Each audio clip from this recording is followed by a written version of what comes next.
Kematian John F. Kennedy, mantan Presiden Amerika Serikat yang ke-35, sampai saat ini masih menyisakan misteri yang belum terungkap. Teori-teori konspirasi bertebaran mengenai kematiannya.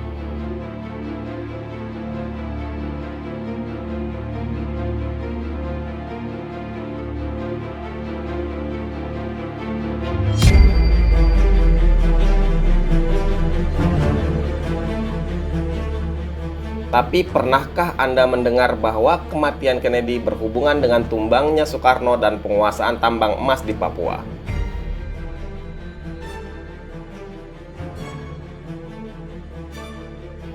Adalah Allen Dulles, direktur CIA yang merancang strategi intelijen paling canggih yang pernah ada di abad modern ini. Kennedy tewas, Soekarno tumbang, komunis habis dan emas dikuasai. 3 minggu setelah dilantik menjadi pejabat Presiden Republik Indonesia, Soeharto memberi kontrak karya kepada Freeport. Tidak hanya emas, bahkan banyak sumber daya alam negeri ini dikuras dan dikuasai Amerika setelah Soekarno jatuh. Indonesia saat itu menjadi ladang pertempuran antara Soekarno dan Kennedy di satu sisi melawan Allen Dulles dan CIA di sisi yang lain. Dan pemenangnya adalah Allen Dulles.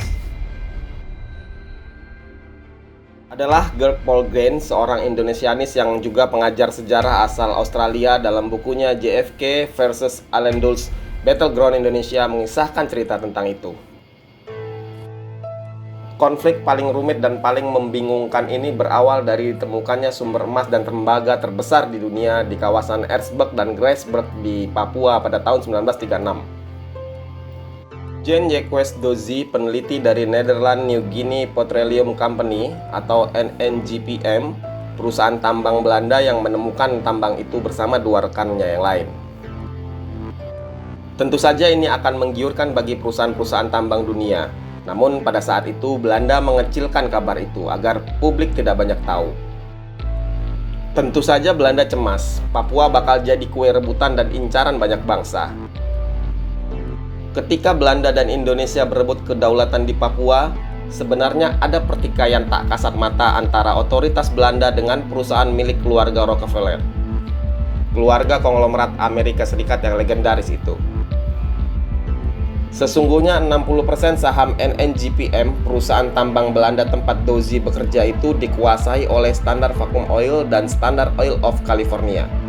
2 perusahaan minyak itu erat kaitannya dengan keluarga Rockefeller.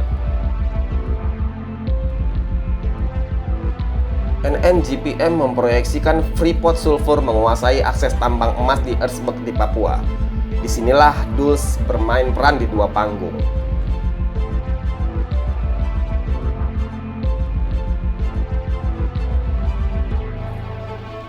Pertama, sebagai direktur CIA, dia ingin Soekarno jatuh agar Amerika dapat leluasa mengeruk emas di Papua. Selain itu, dia juga menjalankan peran sebagai advokat yang bekerja untuk keluarga Rockefeller. Dulles diketahui adalah sosok penting yang mengatur dominasi saham Rockefeller di NNGPM.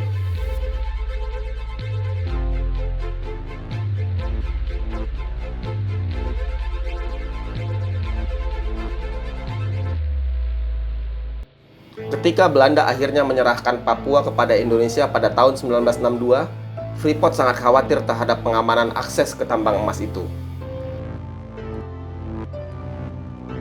Malang bagi Rockefeller, pemerintahan Presiden Soekarno sangat nasionalis. Dia telah membentengi ekspansi kepentingan para kapitalis global melalui Undang-Undang Migas dan Tambang yang mewajibkan seluruh perusahaan asing di Indonesia dinasionalisasikan. Ketika Kennedy berkuasa, dia mengambil strategi merangkul untuk menjinakkan Soekarno. Hal ini sangat berlawanan dengan skema Dulles yang lebih mewakili dan mengamankan kepentingan korporasi Rockefeller di Indonesia. Sejak lama Dulles sudah merancang agar Soekarno dijatuhkan atau bahkan mungkin dibunuh dengan berbagai cara. Banyak praktek kotor CIA dalam menjatuhkan Soekarno yang akhirnya terbongkar. Sejak tahun 1958, bukan rahasia lagi jika Amerika Serikat mulai menjalankan politik subversi terhadap Indonesia. Kemenangan besar PKI pada pemilihan umum 1955 dan semakin condongnya Soekarno ke Blok Timur dinilai menjadi ancaman bagi kepentingan Amerika di kawasan Asia Tenggara pada waktu itu. Sebelum Kennedy berkuasa, yakni pada masa pemerintahan Presiden Eisenhower, Allen Dulles dikabarkan sudah terlibat dalam upaya menyingkirkan Soekarno. Amerika dan CIA mulai menyokong pemberontakan PRRI dan Pemesta. Dulles juga bikin Soekarno sibuk usai berkonfrontasi dengan Belanda soal Irian Barat. Dia menciptakan konfrontasi melawan Malaysia.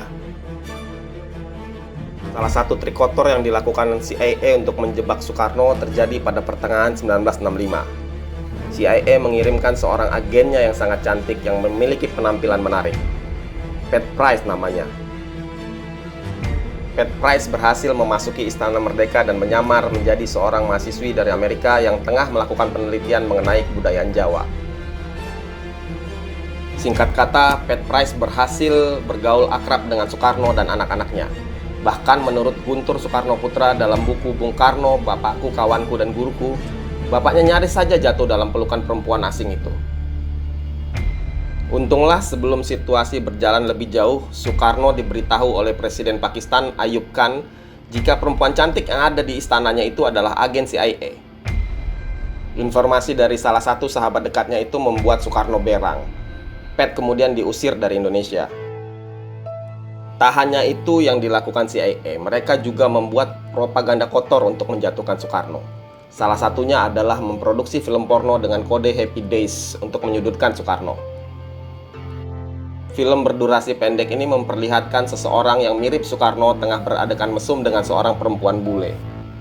Memang sebelumnya santer tersiar jika Soekarno memiliki hubungan khusus dengan seorang pramugari berkebangsaan Rusia yang konon adalah agen KGB. Film propaganda CIA ini ingin menunjukkan bahwa Soekarno seorang yang maniak dan telah jatuh ke dalam genggaman Soviet. Namun semua propaganda hitam dan trik-trik kotor CIA ini gagal dan tidak berhasil menjatuhkan si Bung Besar. Bahkan Soekarno semakin kuat dan mampu menggandeng John F. Kennedy sebagai sahabatnya. Bagi Kennedy, Soekarno adalah seorang nasionalis. Dia tidak percaya proklamator Indonesia ini adalah seorang komunis. Tentu saja Allen Dulles dan CIA-nya risau bukan kepalang. Dia kemudian merancang sejumlah strategi. Salah satunya menghalangi niat Kennedy memberi bantuan untuk Indonesia. Pada tahun 1963, Kennedy menerima undangan dari Bung Karno untuk datang ke Indonesia pada tahun 1964. Salah satu agenda yang akan mereka bahas adalah program ekonomi untuk membantu rakyat Papua. Namun sayangnya Kennedy tak pernah sampai ke Indonesia karena dia tewas terbunuh. Kennedy tewas ditembak saat berkunjung ke Dallas dalam iringan-iringan mobil terbuka pada Jumat 22 November 1963. Tahun 2016, Daily Mail mewawancarai Oliver Stone, sutradara yang membidani film Kennedy. Dia mengungkapkan pengakuan seorang mantan anggota tim pengawal Kennedy bahwa pembunuh presiden muda yang nasionalis itu dilakukan oleh timnya. Mantan pengawal Kennedy yang menderita kanker itu berujar, "Seseorang dari tim kami telah menembak presiden. Nama panggilan penembak itu adalah Ron." Hingga saat ini, sumber-sumber resmi menyampaikan bahwa Lee Harvey Oswald yang dituding sebagai penembak John F. Kennedy. 2 hari setelah penembakan Kennedy, Oswald dikabarkan tewas ditembak oleh seorang pemilik klub malam. Setelah Kennedy tewas, pada saat bersamaan, Dulles terus merancang strategi untuk menyingkirkan Soekarno dari kursi presiden. Dulles dengan piawai merancang strategi untuk membuat pemerintahan Soekarno tidak stabil. CIA di bawah Dulles selalu membuat peristiwa-peristiwa politik yang membuat Soekarno tak bisa mengkonsolidasikan kekuatannya dan mengurus ekonomi dengan baik. Lalu kenapa Soekarno harus disingkirkan? Jawabannya, jika Soekarno tetap berkuasa, maka amat sulit bagi Dulles untuk mendapatkan atau menguasai gunung emas di Papua yang sudah menjadi milik Indonesia. Dulles sangat sadar jika Soekarno menjadi presiden seumur hidup, rencananya menguasai tambang emas di Papua akan gagal. 2 tahun setelah Kennedy tewas, peristiwa G30S PKI pun terjadi. Inilah titik awal tumbangnya kekuasaan Soekarno. Setelah Kennedy tewas dan kekuasaan Soekarno tumbang, jalan Dulles menguasai tambang emas di Papua pun lancar. 2 tahun kemudian, kontrak karya Freeport ditandatangani di bawah kekuasaan Soeharto yang condong ke Amerika. Dulles yang sudah meniti karir panjang di bidang intelijen bahkan sejak Presiden Kennedy baru lahir ini pun akhirnya keluar sebagai pemenang.